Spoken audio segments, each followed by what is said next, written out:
Hi, I'm Nathan Turner with Pottery Barn, and we're at the Conley House in Honolulu, Hawaii. We're lucky enough to sit down with the Conleys today, and they're going to share with us their story of this beautiful 1936 house and how they've renovated it to suit their needs, but still keeping so much of the original charm. Thanks for having us, guys. It's really lovely to be here. Your home is exquisite. It really is. One of my favorite things about your house is how you are able to hold on to the original beauty of the place.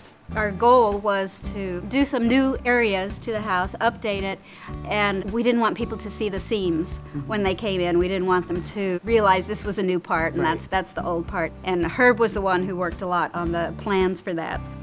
There were a number of things where we said we know we want to do something a little differently. Every room opened to the outside. There were no interior hallways. So how do you design new walls of glass? How does it fit in with the 1936 look you've already got? So there was a lot of thinking and heartache. No, today we want the wooden. I think the wooden, it's just going to look better, and then the next day it's no wrought iron. It's going to look more like 1936 with wrought iron. You don't know when it's going to hit you, but you hope it hits you, and you say that's it.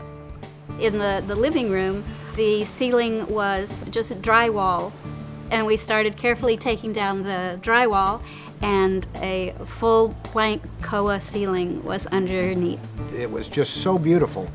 And then there's a ceiling in the music room that was redwood, and it's untreated redwood, original to the property, and it's really interesting gray. That's just the way it's aged over the years, and we decided to leave it exactly the way it was. Good for you.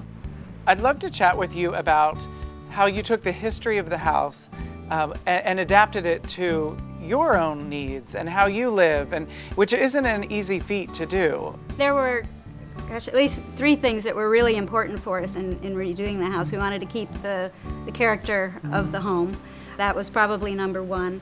We wanted it to be a place where we could entertain, whether it was a small group and we could have a cozy gathering, or 200 people and have that work too. And the third one, you're going to have to fill in. The third one. Well, the third one was what I call just the art. And there's really 3 different types of art. The first is the visual art, the paintings, the modern art we have in the house. And the second is the decorative art, all the furnishings. And then the third is the landscaping art. And which I'm going to, as a decorator, that's the one people forget about. And here is so important. I know that Pottery Barn was here, and I'd love to compare how they interpreted your space, because I know that you reinvented the house, and I'm curious to know what they did with it. It was so much fun, because it's like when you do something, you enjoy it, you play with it, you move plants around till they're just right, you move the art around till it's just right, and then you think, okay, now we're done. But if you think about it, that's like having one set of clothes in the closet. And Pottery Barn came in and they did layouts around the property, and it was like a whole new, it was just amazing. It was wonderful seeing them create a different feel, a different atmosphere, and just as beautiful in a space that I thought was done. I think Pottery Barn did a lot of the outdoor kind of relaxing refreshment shots. So it was fun to again see them Yes, gave us some great ideas. I can't wait to put some of those Pottery Barn pieces out by the pool. As soon as that catalog comes out, we'll be ordering.